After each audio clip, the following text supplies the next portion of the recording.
maids at the back who would do their lace up from the back, so the whole lot would go like that. It made them look slimmer, but anatomically it made them more stable. So what came first, transverse abdominis or corset? We don't know. Was the corset designed on transverse abdominis? That's yet another part of my research. To teach our people to brace their tummy muscles, think of 2 spots on either side. Girls think of ovaries and pull those together. Now so pulling inwards. Now when we watch this muscle on the ultrasound and we get it to contract properly, it actually pulls back like that. It wraps around to our lumbar spine, it wraps around to the back like a corset. It doesn't pull inwards. So I try and get away from that as a cue. It's more of the wrapping around to the back. And the core is like a barrel, a wine barrel. The walls of the wine barrel is transverse abdominis. The floor of the wine barrel is a pelvic floor. And the roof of our wine barrel is our diaphragm. So all those 3 big groups of muscles really need to work in unison together to give us core stability. 50% is type 1. So with training, he could get his core to work better. It's just simply tapping into those type 1s. But that brings me to the point of another myth. Pilates physios, Pilates instructors talking about isolating your core muscles. The only way we could isolate transverse abdominis is by lying down, like I'm going to get you to do in a minute, lying down and bracing it on its own.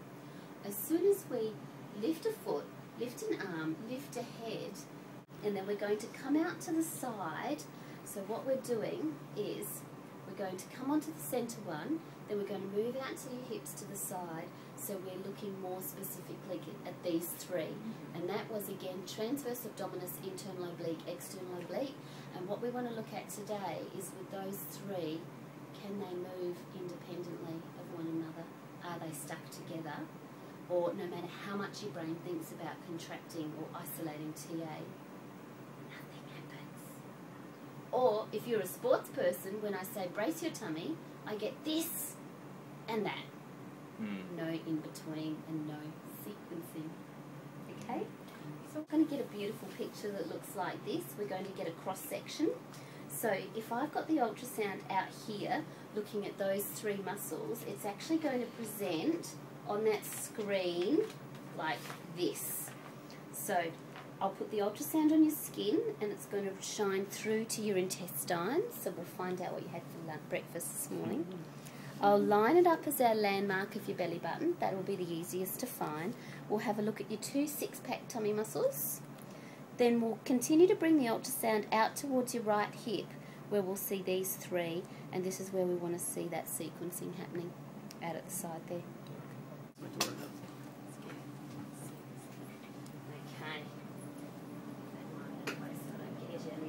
It's just a water-based gel, so even if it does get on your clothes... Prawn? Oh, you're allergic to prawns. Oh, you poor... Oh, sorry, Pramit. You poor underprivileged person. I know. I love prawns too. Alrighty. Okay, let me just find our way. Easy specimen. Hopefully they're reasonably intact. How can you... Oh, I guess you... Practice. Yeah. Been ultrasounding for 10 years. But get me to ultrasound another part of the body and I'd be lost. Alright, so I've got the ultrasound head on the top. So this is your skin layer. And it's shining through to your innards. So what we can see down here is this little quiet bit of movement. That's your intestines. Peristalsis just working away there. Now, if I go like this, can you see that through here there's something there? That's the band of muscle, yeah. And the muscle shows up so nicely on the ultrasound because the fascia that's coating the muscle we see as the bright white borders, and then we see the grain of the muscle through there. Now this little peak here that is just simply that linea alba where the rectus abdominis connects. And that comes back from fetal days, embryotic days, where we start off as a row of spinal cells, and then we should go up, right? Yeah, but no, they do go. It's just with peristalsis. Is that how breathing. it works? Yeah, that's how it works. It's like a wave, is it? Yeah, yeah. It's also changing the pressure of the sensor on the. Does that change as well? Like how much pressure gets the skin? Yeah, if I go like this. Yeah, that affects Mm. Okay, now what I'm going to do is we would expect, because it only runs down the front of us, as we continue out towards the hip, look here, 3 muscles, external oblique, internal oblique, and little transverse abdominis. There's different colours on a black and white screen because the muscles are on different angles, so we're just capturing the grains at different levels, so that makes it good for me. It allows people to see the difference. Internal oblique will always present as thicker from this view, and the fascia of transverse abdominis and internal oblique becomes a continuous white line. Now, keeping our focus here, Tobias, my friend, can you, rather than bulging up and becoming like a rectus puftus, you know, a dinosaur belly, but you're just overworking.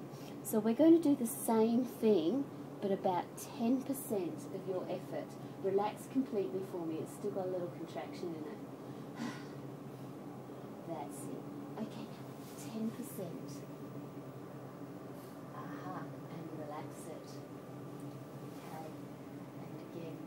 So what is Tobias doing? Is he just squeezing it in? Just doing it very gently. That's all. Yeah, you're thinking of your corset contraction. Now, Tobias is doing it very gently now, but still I can see, can you see together, like at the same time? Try again. See, they're both pulling? Yes. And relax.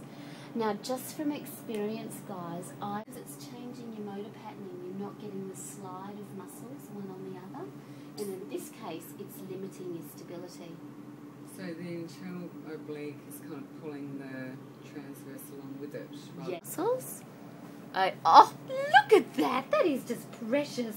What? Look. So here's our skin.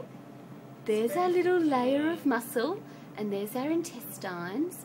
So we can just see here with Danielle that just that little That's the gap belly is, button? yeah, belly button line, ever so slightly more distended.